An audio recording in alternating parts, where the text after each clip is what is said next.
Hello guys, and welcome to Daily Market Movements. Welcome to another episode where today we're going to be analysing the gold markets. Now, gold had an extremely volatile week this week on this short-term trading week, of course, in the US, and we finished down below 1900 at 1889 to the disappointment of many gold bulls. For those who've been watching my videos for some time, you'll know that I am medium to longer term bearish on gold.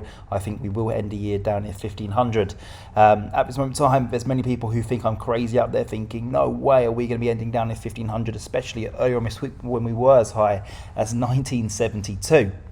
But we have ran into some significant resistance, and this is what I was talking about a few days ago. I think it might be on Monday or Tuesday. You can happily go back to that video where I said that this area here, this white line, we are likely to hit a resistance area. And not many people know this, but Bitcoin Bitcoin really struggles at this level as well on any fib retracement chart, and it's called the 0.72 fib level, and it's an area known where Bitcoin always seems to find resistance and it gets rejected. And every time when Bitcoin does break above the 0.72 area, it typically goes on to then achieve a brand new all-time high. And sadly, we did not see this for the gold markets today. And there's some out there who argue that gold is very similar to Bitcoin, with regards to being a safe haven. I personally don't think Bitcoin is a safe haven. It isn't a digital gold in my opinion. But gold being rejected there, of course, is very, very negative. And what happened? Well, we fell completely below the 1922 area. I think that this could just be traders taking profit, especially if you're someone who's been investing for over a year now. If you would have bought gold, let's say here back in January 2021, you may have had to have waited 417 trading days to actually make profit. So I think there's a lot of profit taken, especially up above this fib level near that 0.27 fib level, which not many people know about, which is of course in between the 0.61 and the 0.78 fib level. And this to me now looks very, very bearish for gold. Okay, we formed a very bearish looking candlestick, which is this shooting star. Typically what happens after that is that the market trades towards the downside, and I think here we could be heading lower. We could be heading firstly down towards 1876, and once we break below there, we go down to 1832. Now I know that there is very high tensions between Russia and Ukraine, but you got to look at it from a different perspective.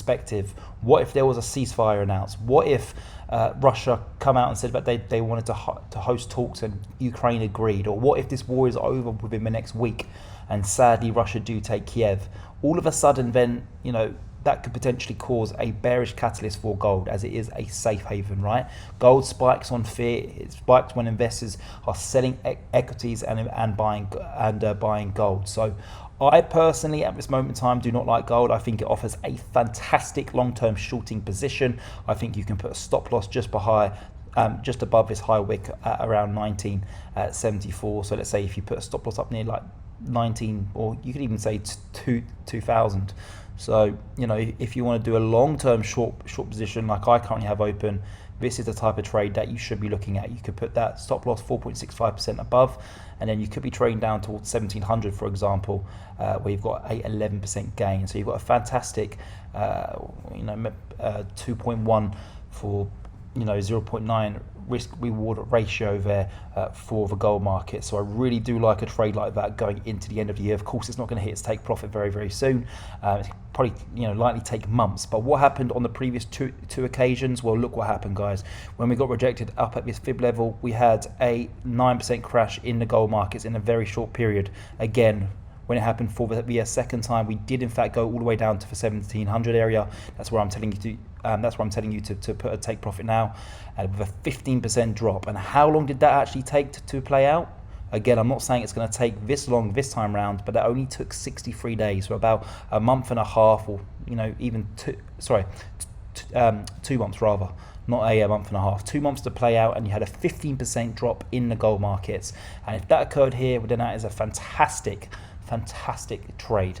So I am bearish on the gold market. Sure, we could see some positive volatility within the next couple of trade sessions with regards to Ukraine and Russia, but I think that this will get settled relatively quickly, as of course Putin is looking very, very bad in the public eye, and Russians can even see it as well. Even the own Russian people are protesting in the streets against the war. So I think that this will stop and gold will fall very, very hard once this does come to an end. And that is going to wrap it up for today's video. But just before I let you leave, I just want to quickly show you our brand new streaming service. We've recently launched this website that you can see in front of you. This is where we provide in-depth analysis videos as well as trading signals via our Telegram group chat. Once subscribed, you'll then have access to all of our in-depth analysis videos as well as access to our private Telegram group chat. We cover various markets such as commodities, US stocks, indices, and cryptocurrencies. We also have a video category where we provide educational content so that you can improve your trading skills.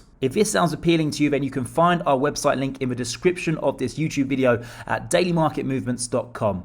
If not, then I would just like to take this time to say thank you for watching today's YouTube video. Please give my channel a subscribe and give this video a thumbs up. Thank you very much, and I hope to see you again soon.